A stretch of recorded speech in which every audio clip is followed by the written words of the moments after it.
벌써 입추가 지났고 또 이번 주일이면은 처서를 맞이하게 됩니다. 하나님께서는 계절의 주인이 되셔서 이제 무덥지만은 시원한 계절 또 가을이 시작되게 됩니다. 무더위나 코로나 가운데서도 항상 우리 성도들을 눈동자와 같이 지켜주시고 이렇게 건강한 모습으로 뵙게 돼서 참 고맙습니다. 오늘 저는 봉독한 말씀 전후에 있는 말씀을 중심으로 해서 역사의 주인이신 하나님이라는 제목으로 하나님 말씀을 전하고자 합니다. 위대한 종교개혁자 가운데 마틴 루터와 이어지는 존 칼빈이라는 사람이 있습니다. 프랑스 사람이기 때문에 최근에는 장 칼뱅이라고 부르기도 합니다. 그의 위대한 저서인 기독교 강요라고 하는 책에 보면은 서문에 이런 말이 나옵니다.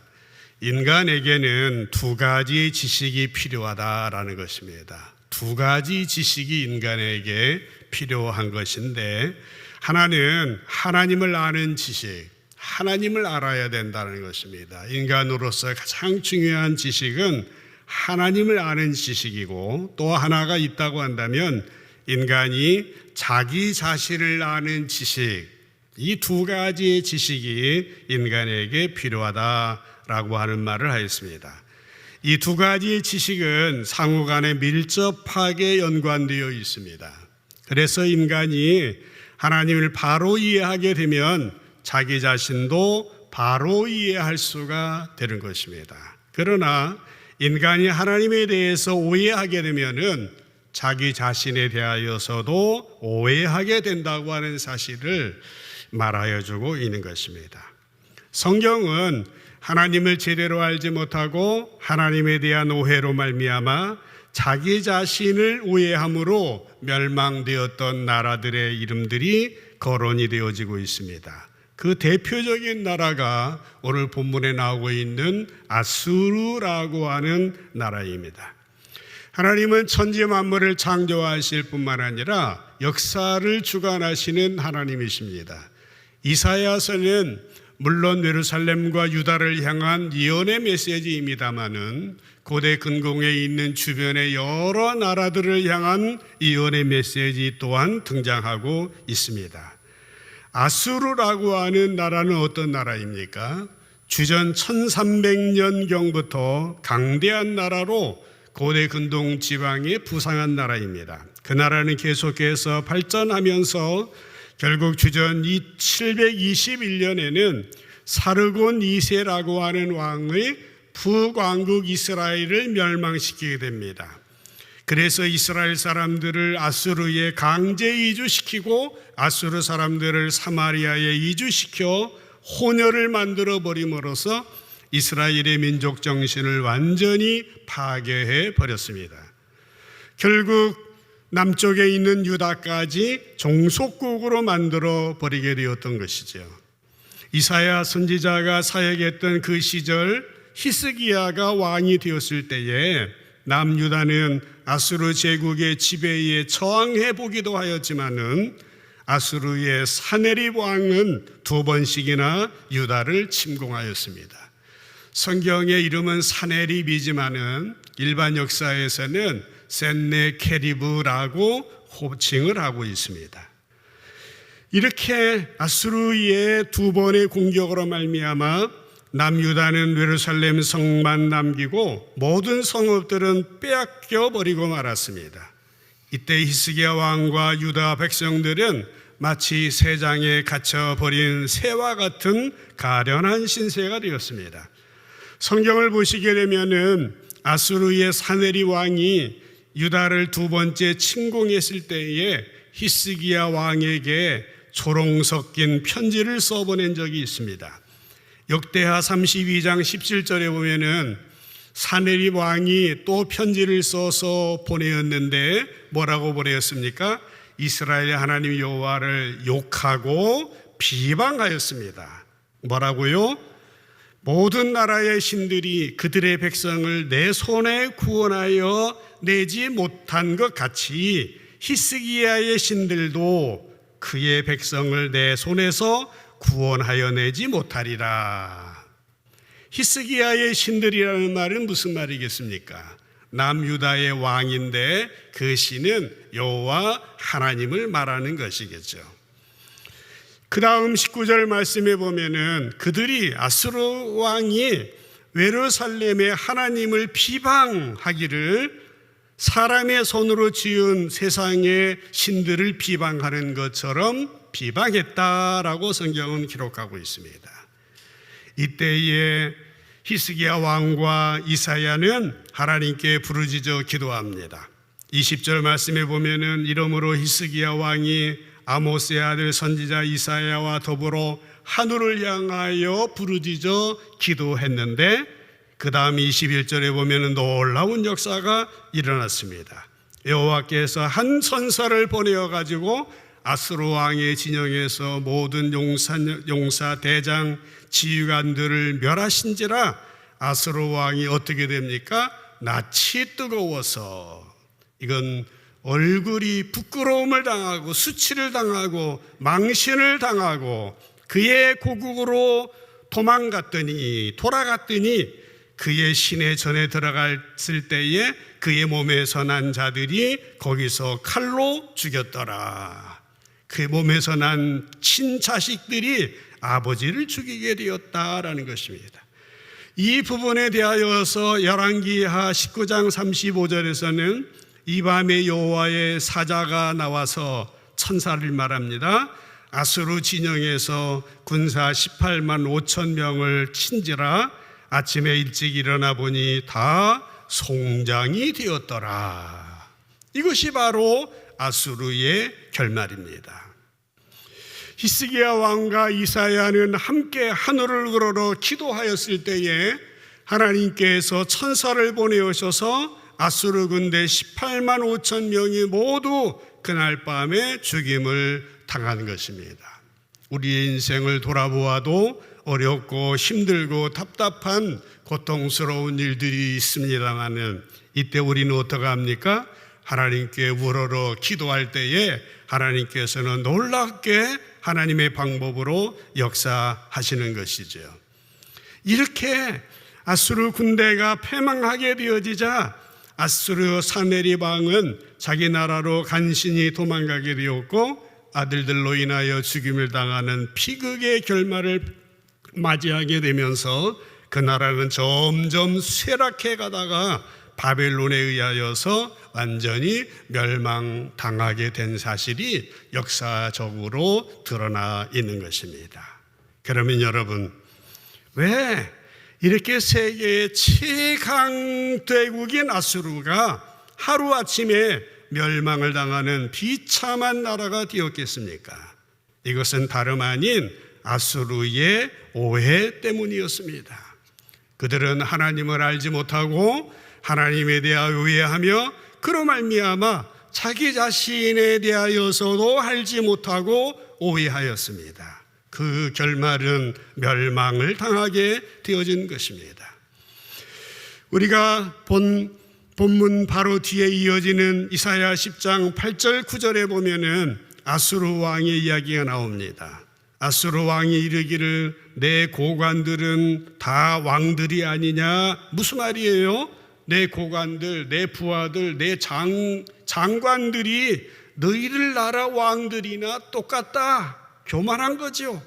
9절에 보면 갈로는 갈그미스와 같지 아니하며, 갈로라고 하는 도시가 갈그미스처럼 망하지 않았느냐? 하맛도 아르밧과 같이 망하지 아니하였느냐? 사마리아도 다메섹과 같이 망하지 아니하였느냐? 지금 아수르는 수많은 나라들을 정복했는데 그들이 정복한 나라들의 어떤 신도 그들의 무력을 당하지 못했다라고 하는 것입니다. 그렇기 때문에 아수르 왕은 사마리아나 예루살렘에 있는 신상이 자기가 정복한 다른 나라의 신상보다 못하다라고 생각한 것입니다. 아수르 왕은 하나님을 몰라도 한참 모릅니다. 오해를 하는 것이죠. 10절에 보면 더합니다. 내 손이 이미 우상을 섬기는 나라에 미쳤나니 미쳤다는 것은 이르렀다, 장악했다라는 것이죠. 내 손이 이미 우상 섬기는 나라들을 장악했나니 그들이 조악한 신상들이 예루살렘과 그의 우상에게 행하지 못하겠느냐, 그렇게 하지 못하겠느냐, 이겨내지 못하겠느냐, 큰 소리를 치는 것입니다. 아수르 왕은 교만하였습니다. 하나님에 대해서 제대로 알지 못하였습니다. 그런데 이러한 아수르 왕의 오해는 근본적으로 어디에서 시작이 되었습니까? 이스라엘 백성들의 죄악으로부터 시작이 되었다는 사실이 이사야 선지자가 지적하고 있는 내용입니다. 이스라엘 백성들은 하나님의 선민입니다. 거룩한 선택받은 백성입니다. 그들에게 신의 산 언약을 통하여 십계명을 주셨고, 나 외에 다른 신들을 내게 두지 말라, 우상이나 어떤 형상을 만들지 말고 절하지 말고 섬기지 말라 계명을 주셨는데도 불구하고 그 계명을 어겼어요. 그들이 만든 우상으로 인하여서 아수르 왕은 여호와 하나님도 그가 정복한 수많은 나라들의 신처럼 우상 중에 하나일 뿐이라고 오해를 하게 만들었다라고 하는 것입니다. 이와 같은 하나님에 대한 오해로 인하여 이제 아수르는 결국 멸망을 당하고 말았더라 하는 것입니다. 사랑하는 성도 여러분, 오늘날에도 세상에 많은 사람들이 하나님을 모르고 하나님에 대해서 오해해요. 하나님을 오해하는 사람들은 하나님과 다른 종교의 신들이 무슨 차이가 있느냐고 주장합니다. 그런데 정말 심각한 것은 이런 오해의 원인을 제공하는 사람들이 다른 사람들이 아니라 바로 신자들이다라고 하는 점입니다. 불신앙인들은 신자들과 다른 종교인들의 삶에 별반 차이가 있는 것을 보지 못하겠다고 말합니다. 오히려 신자들보다도 다른 종교인들이 더 윤리적이고 더 도덕적인 것을 보면서 하나님보다도 마호메트가, 하나님보다도 석가모니가 더 나은 게 아니냐, 하나님과 다른 신들 사이에 무슨 차이가 있는 것이냐, 이렇게 오해하게 만들었다라고 하는 것입니다. 하나님께서는 이런 오해의 원인을 제공한 하나님의 백성들을 징벌하시는 것입니다. 동시에 이와 같은 오해로 하나님을 무시했던 이방 나라에 대해서도 형벌을 주신다고 하는 사실, 이것을 우리는 결코 잊어서는 안 됩니다. 이렇게 아수르는 하나님뿐만 아니라 자신에 대해서도 오해를 합니다. 13절 14절로 보십시다. 그의 말에 나는 내 손의 힘 내 지혜로 이 일을 행하였나니 나는 총명한 자라. 스스로 우쭐합니다. 교만합니다. 열국의 경계선을 내가 걷어치웠다. 열국의 경계선이 뭐예요? 국토의 경계 아닙니까?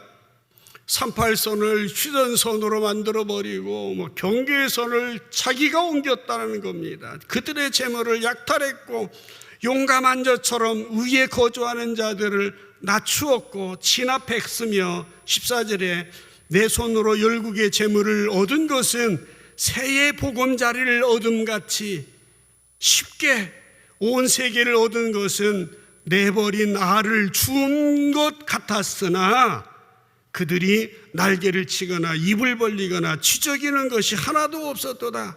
반항하거나 항거하거나 소리치는 자가 하나도 없었다고 큰 소리를 치고 있는 것이 지금 아수르 왕의 입장입니다.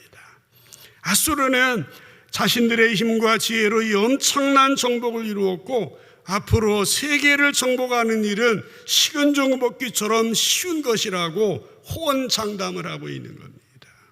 이것은 교만의 극치요 오해의 극치입니다. 여러분, 세상에서 출세해서 돈을 많이 벌고 잘 나가는 사람들은 아수르 왕과 같이 자기 자신에 대해서 오해에 빠지기가 쉽습니다. 나는 하나님을 안 믿어도 이렇게 성공했는데 당신들은 믿는다고 하면서 나보다 더 가난하구나. 당신들보다 내가 더 건강하고 내 자식들이 모두 공부도 잘하고 그러니 당신의 신이 나보다 무엇이 더 위대합니까?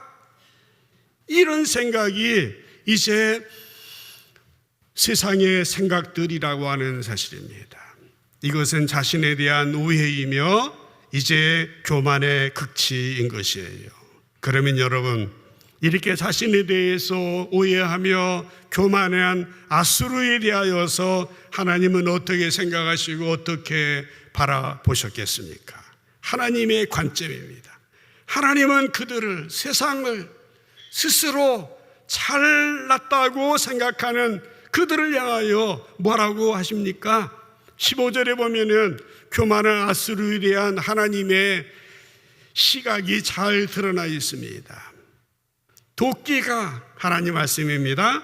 도끼가 어찌 찍는 자에게 스스로 자랑하겠느냐? 톱이 어찌 켜는 자에게 스스로 큰 채 하겠느냐? 이는 막대기가 자기를 드는 자를 움직이려 하는 것이며 몽둥이가 나무 아닌 사람을 들려고 함과 같음이로다 라는 것입니다. 주제 파악 못한다는 거예요. 하나님의 시각입니다. 하나님은 목수가 톱을 쓰듯이 아수르를 도구로 사용했습니다. 그런데 도구가 자신을 쓰는 목수를 향하여서 스스로 큰 채 한다고 한다면 이것처럼 우스꽝스러운 일이 어디 있습니까? 이것처럼 스스로를 모르고 오해하는 경우가 어디에 있느냐라고 하는 것입니다. 이것이 아수르의 모습이고 세상의 모습입니다. 오늘 우리에게 이러한 모습이 있는지 모르겠습니다. 이솝우화에 볼 것 같으면 이런 이야기가 있습니다. 파리 한 마리가 큰 마차 전차 바퀴에 앉아 있습니다. 처음에는 바퀴 위쪽에 앉아 있었는데 바퀴가 굴러가니까 파리가 점점 밑으로 내려가게 되겠죠. 그런데 바퀴 밑에 내려간 파리는 어리석은 자랑을 하기 시작합니다. 모두들 봐라, 내가 얼마나 큰 먼지를 들어 올렸는지 봐라. 무슨 말이에요? 거대한 마차를 먼지로 생각하고 자기가 밑에서 먼지를 튼 것이라고 큰 소리를 치고 있는 것입니다. 아수르 왕의 이런 우둔한 파리의 꼴이 되었던 것입니다.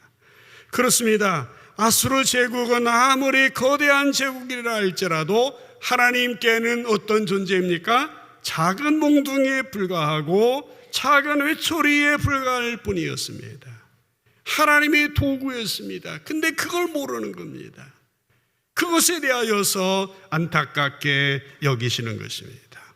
그러면 마지막으로 하나님께서 아수르를 이렇게 도구로 사용하신 이유는 어디에 있겠습니까? 하나님이 이루시고자 하는 목적이 있는 것입니다. 하나님의 목적입니다. 우리 본문을 읽었던 5절 6절에 보면은 그런 말씀이 나오죠. 아수르 사람은 화 있을진저 그는 내 진노의 막대기고 내 손의 몽둥이는 그 손의 몽둥이는 내 분노라. 내가 그를 보내어 경건하지 않은 나라를 치게 하며, 경건하지 않은 나라는 유다를 말할 거예요.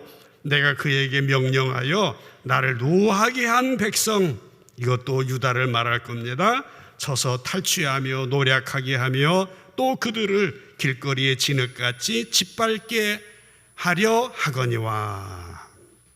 하나님께서 아수르를 도구로 쓰시는 첫 번째 이유는 이스라엘 백성들을 향한 하나님의 진노입니다.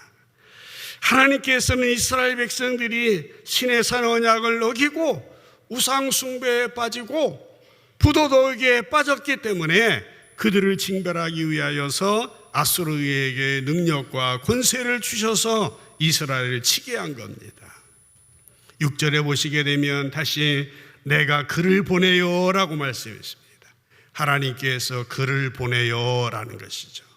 내가 그에게 명령하여, 하나님께서 아수르에게 명령하셨다고 하는 겁니다. 하나님께서 아수르를 도구로 쓰신 것은 하나님께서 보내신 거고 하나님께서 명령하신 것 때문이에요. 그런데 아수르는 자기가 힘이 세고 자기의 힘이, 자기의 전략이, 자기의 군대가 힘이 있는 것으로 착각하고 있는 것입니다.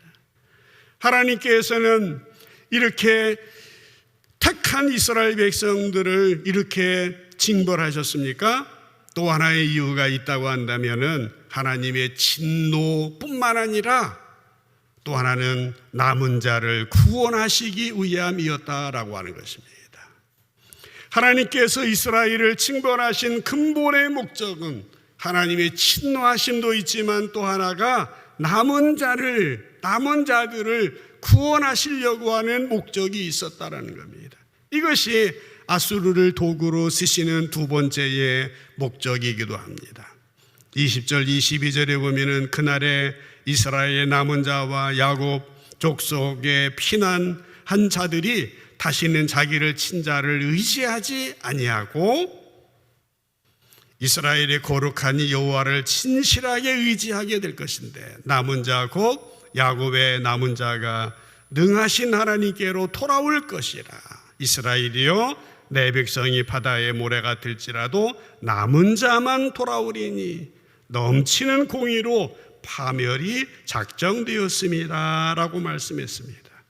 하나님께서 이렇게 아수르를 들어 이스라엘과 유다를 치신 이유는 남은 자를 구원하시기 위함이었습니다. 하나님께서는 이스라엘, 육적인 이스라엘 가운데 참된 믿음을 가지고 하나님을 의리하면서 사는 영적인 이스라엘, 즉 남은 자들을 구원하시기 위해서 하나님의 백성으로 삼으시기 위해서 이런 역사를 이루시는 것입니다. 그러나 여러분, 아수르는 어떠합니까? 이와 같은 하나님의 목적에 대하여서 관심이 없습니다. 하나님의 의도에 대해서 이해를 하지 못합니다. 우리가 본문으로 읽었습니다마는 7절에 보면은 뭐라고 나옵니까? 그의 뜻은 아수르 왕에게요.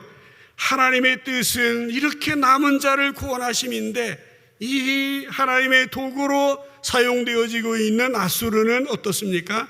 그의 뜻은 이같지 아니하며 그의 마음의 생각도 이같지 아니하고 다만 그들의 생각이 뭡니까?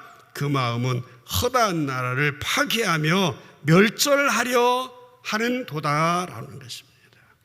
하나님께서 그들에게 아수르에게 능력과 권세를 주셨지만 그들의 관심은 오로지 다른 나라 정복해서 강대한 나라가 되려고 하는 야욕뿐이었습니다. 그들은 하나님의 존재에 대하여서 무관심했고 하나님을 의식하거나 하나님의 계획과 목적에 대하여서 상관하지 아니하였습니다. 여러분, 하나님의 의도와 하나님의 목적에 대하여 무관심한 것은 분명히 잘못된 것이죠. 그래서 하나님께서는 이런 아수르에 대하여서 심판을 선고하신 겁니다. 이것이 바로 세상의 마지막인 거예요. 18절 19절에 보면은 그 마지막을 이렇게 말했습니다. 그의 숲과 기름진 밭의 영광이 전부 소멸된답니다. 병자가 점점 쇠약하여 같을 것이다. 19절 그의 숲에 남은 나무의 수가 희소해서 적어서 어린 애기라도 능히 기수할 수 있을 거다. 숲을 어떻게 나무를 숫자를 셉니까? 그 정도로 폐하가 된다는 거예요. 24, 25절에 보면은 그러므로 주 만군의 여호와께서 이르시되 시온에 거주하는 내 백성들아 아수르가 애굽이 한 것처럼 막대기로 너를 때리며 몽둥이를 들어 너를 칠지라도 그를 두려워하지 말아라. 25절 내가 오래지 아니하여 내게는 분을 그치겠다. 유다에게는 분을 그치겠지만 그러나 그들에게는 내 진노를 풀지 않고 그들을 멸할 것이다 한 것입니다. 하나님께서는 하나님에 대한 무관심 그리고 하나님의 목적에 대해서 무관심한 사람들을 멸하시겠다라고 하는 것입니다. 그렇습니다. 하나님은 인류 역사를 운행하시는 역사의 주관자이십니다. 성경 전체를 통해서 나타난 하나님의 목적은 무엇입니까? 역사의 흥망성쇠 가운데서 남은 자들을 구원하시기 위함인 것입니다. 오늘날 세상은 매우 복잡합니다. 자국의 이익을 추구하기 위해서 복잡한 이해관계로 얽혀져 있어요. 그러나 아무리 역사의 흥망성쇠가 계속되고 복잡한 국제관계가 지속된다 할지라도 그 구조는 단순합니다. 여러분, 하나님은 어떤 하나님이십니까? 알파와 오메가의 하나님이십니다. 처음과 나중의 하나님이십니다. 기독교의 역사는 직선의 역사입니다. 기독교의 역사는 윤회의 역사가 아니고 순환의 역사가 아닙니다. 처음이 있고 마지막이 있습니다. 우리는 마지막 오메가 포인트를 향하여서 한 걸음씩 한 걸음씩 걸어가고 있습니다. 역사의 주관자이신 하나님께서 아수르와 같은 세상 사람들을 어떻게 도구로 사용하시는지, 그 목적이 어디에 있는지, 유다의 남은 자를 하나님께서 결국은 구원하셔서 역사의 마지막 어떻게 그 나라를 이루실지 하나님이 계획하심이 있는 거예요. 그래서 기독교의 역사관을 한마디로 구속사관이다 그럽니다. 창세기부터 요한계시록까지 인류의 역사를 하나님의 섭리와 경륜 가운데 하나님의 주권으로 움직여 나가시는 이 역사인 것입니다. 그래서 한 나라의 흥망성쇠도 한 인간의 생사화복도 주님의 뜻 가운데 있는 겁니다. 이것이 바로 기독교의 역사관인 것이에요. 말씀을 마무리하겠습니다. 사랑하는 여러분, 하나님은 영원전부터 구원받을 백성들을 선택하셔서 역사의 정치의 흥망성쇠 속에서 구원받을 백성들을 연단하시고 그들을 부르시고 구원하실 뿐만 아니라 그들을 통하여 하나님의 나라를 건설하게 하셨던 것입니다. 하나님의 관심은 어떤 나라, 미국이나 중국이나 일본이나 그런 나라보다 하나님의 나라에 더 큰 관심을 갖고 계십니다. 하나님의 나라는 겨자씨처럼 작게 시작되지만 큰 나무처럼 자라나 거대해집니다. 하나님의 나라는 누룩을 넣은 가루서말처럼 처음은 미약하지만 결국에는 부풀어 오르게 되어지는 것입니다. 하나님 나라는 이렇게 확장되고 이렇게 자라나서 결국 완성이 되어지는 것이죠. 하나님의 목적이 바로 여기에 있습니다. 이 일에 저와 여러분들을 통하여 하나님께서는 사명을 감당하기를 원하시는 것이죠. 기억하시기 바랍니다. 우리는 하나님 나라 건설을 위해서 하나님 나라의 상속자들입니다. 이 세상에서 지위, 명예, 권세가 아무리 높다 해도 하나님을 무시하는 아수르 왕과 같은 사람들은 결국 마지막 날 그날에 자기들이 누리고 있던 모든 것을 잃어버리게 되어질 것입니다. 그러나 하나님의 백성들은 하나님과 함께 천군 천사와 함께 새하늘과 새 땅에서 영원토록 하늘의 영광과 축복을 누리게 되어질 것입니다. 아직 그 나라는 완성되지 않았지만은 오늘 우리의 심령 속에서 예수님이 주인으로 좌정하시고 통치하시고 다스리시고 우리는 주님의 뜻과 목적을 알고 순종의 발걸음을 걸어갈 때에 우리 마음부터 하나님 나라가 이루어지고 가정의 천국이 이루어지고 교회의 천국이 이루어지고 뜻이 하늘에서 이루어진 것처럼 땅에서도 이루어지게 되며 마지막 오메가 포인트 그날에 주님 재림하실 때에 호령과 천사장의 나팔소리와 함께 재림하실 때에 먼저 죽은 성도들이 일어나고 우리도 틀림받아서 영원한 그 나라에 살아가게 되어지는 것입니다. 하나님의 목적이 그거예요. 하나님 나라 건설, 이것이 오늘 저와 여러분들을 통해서 이 땅에 이루시기를 원하시는 것입니다. 남자나 여자나 빈부 귀천 남녀노소 구분하지 아니하고 잘 배운 사람이나 못 배운 사람이나 부자나 가난한 사람이나 약한 사람이나 강한 사람이나 더불어서 함께 잘 사는 그런 나라를 하나님이 저희들을 통하여 우리 삼성제일교회를 통하여 이루시기를 원하신다라고 하는 것입니다. 하나님은 공평과 정의를 이루시는 분이신 겁니다. 이사야 선지자가 주장했던 것들이 그것이에요. 아수르같이 큰 나라도 결국에는 끝난다는 거예요. 하나님을 모르고 사실을 모르면 끝난다는 것입니다. 하나님은 그들을 도구로 잠시 사용하시지만은 그러나 마지막에 구루터기로 남은 자로 저와 여러분들을 사용하여 주셔서 하나님의 놀라운 목적을 이루어 가시는데, 부디 여러분의 일생, 여러분과 여러분의 자녀 손들과 여러분 주변에 있는 사람들을 통하여 하나님의 목적에 동참하며 사명자로 부르심 받은 자로서 주님의 손과 발로 하나님 나라를 아름답게 건설하는 일에 귀하게 쓰임받는 모든 성도들 되어지시기를 주님의 이름으로 간절히 축원합니다. 기도합시다.